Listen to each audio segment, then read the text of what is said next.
be a firefighter since I was 2 years old. The factory across the street on Reed Street where I lived burned down, and I was hooked. I kind of lost direction a little bit when I was growing up, and when I got in my 20s, I realized that that's what I want to do. I joined in 1973 and went through 2010, so it was over 37 years I was with the Philadelphia Fire Department.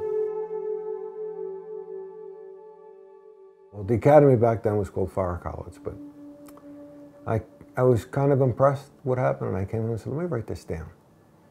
And then it's just, my OCD driven brain just like, let me write the next day down, and the next day, and the next day, and then it just became routine. And I just kept writing things down. I don't want to forget some of the events.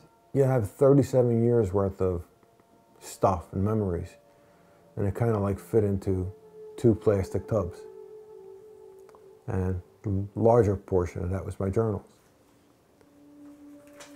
And I said, maybe I should just get a few stories out of there. I just typed a little bit. Maybe while I was watching television, I would go into my journals and relive those events and what I wrote and how I felt about those situations.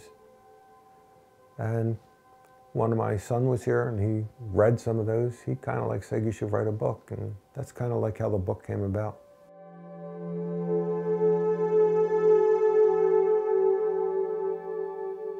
What it's about is it's what it's like to be a firefighter in a big city, in particular Philadelphia. I spent a career doing it at every different rank and a variety of different firehouses and a variety of different staff assignments, and living that day in and day out, especially when it's something you wanted to do since you were a little kid.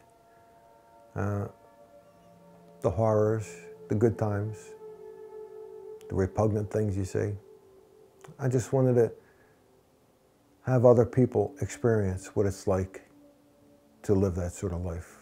When I published the book, there were so many firefighters that came out and said that they were told very early in their careers to keep a journal, and they didn't. And they said, at least you did. And then we could relate through a lot of the fires that we made with you or the other incidents, what it was like. I wanted that to come across. I didn't want it to be so much about me as it was about firefighters. And when they say things like that, that really makes me feel good.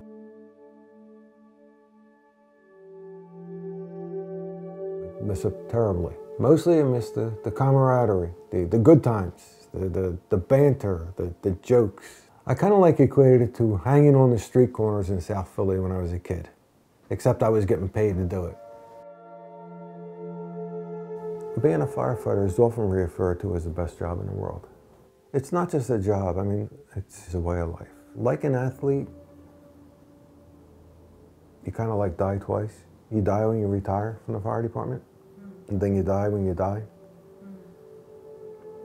Because it's such a big part of you, and it'll always be a part of me. I mean, I always consider myself a firefighter.